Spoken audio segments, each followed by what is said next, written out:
A very good morning and Jai Hind, children. In our class today we are going to study the next chapter, which is the sentence, and we are also going to understand what are the different kinds of sentences.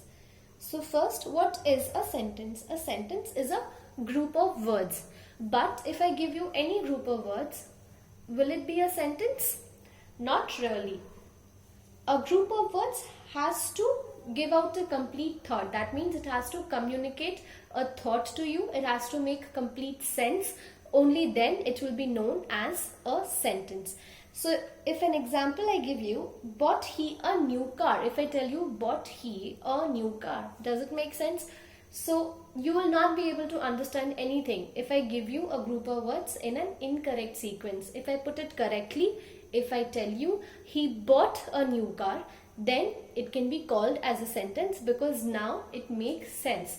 If I tell you he bought a new car, you come to know that a person has bought a new car. So words has to be arranged in a correct sequence for it to be known as a sentence. Alright? And there are different types of sentences. One can be a statement, it can be a question. A sentence can also be a command or an order, or it can be an exclamation when you express a strong emotion. So we are going to study one by one the different kinds of sentences. Broadly, we have four kinds of sentences. Declarative sentences. Declarative sentences are also known as assertive sentences. Alright. So it is declarative or assertive sentences. They are one and the same thing. Next we have imperative sentences. Alright. These are imperative. We are going to understand this in detail in the next slide. Third, we are going to study interrogative sentences. Alright. This also we will study in the next slide. Interrogative sentences ends with a question mark. Alright. The end punctuation mark is always a question mark for an interrogative sentence. And the fourth kind of sentence that we will study is known as an exclamatory sentence. Exclamatory sentences, this is also a new thing that you will study. You should know that it always ends with an exclamation mark. Alright. So declarative sentences and imperative sentences end with a full stop. Interrogative sentence ends with a question mark. And an exclamatory sentence ends with a exclamation mark. Alright. So in this slide here, we are going to study what is a declarative sentence. So I just told you a declarative sentence is also known as an assertive sentence. It declares a fact, a plan or an argument. So it simply makes a statement. It declares a fact. It tells you something in the simplest sense. It gives you a plan or an argument. It ends with a full stop. And as I already told you, it is also known as an assertive sentence. Clear? Let's look at some examples over here. Ravi is playing in the garden. So I'm simply stating a fact that Ravi is playing in the garden. And it ends with a full stop. Next, Latika won the match. Again, I'm giving out a piece of information to you that Latika has won the match. And their home is built on a hill. Where is their home? Their home is on a hill. Their home is built on a hill. So do you see in all these three examples, I'm simply stating a fact and I'm giving out a piece of information to you. Such sentences are known as declarative sentences or assertive sentences. This is our first kind of sentence. Alright, let's go on to the second sentence.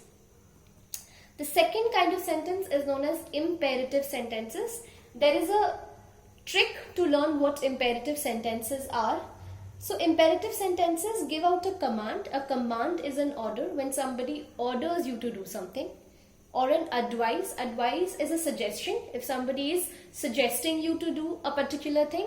Or it can be a request. You know what a request is? When somebody uses the word please in a sentence, the person is requesting to you. He is asking you to do something. Alright. The trick to learn imperative sentence is CAR. See, C-A-R, CAR. C stands for command, A stands for advice, R stands for request. So imperative sentence can communicate three things. It can communicate a command or an order to you. It can give you an advice or a suggestion, or it can make a request to you.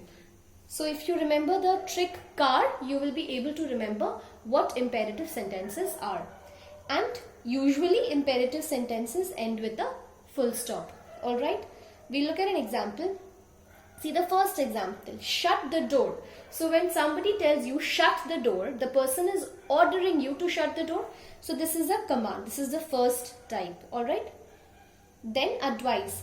Do not waste food. So when you waste food, it is something which is wrong. You should not do that. So if somebody tells you not to waste food, the person is advising you. He is giving you a correct suggestion. Alright. And the last one, please pass the salt. So here the person is making a request to you. When you use the word please, you are making a request. So this is also an imperative sentence. So the function of imperative sentences are to communicate a command, to give an advice, or to make a request. Hence, command, advice, request. These are imperative sentences. In our class today, we are going to study only the first two types, which are declarative and imperative.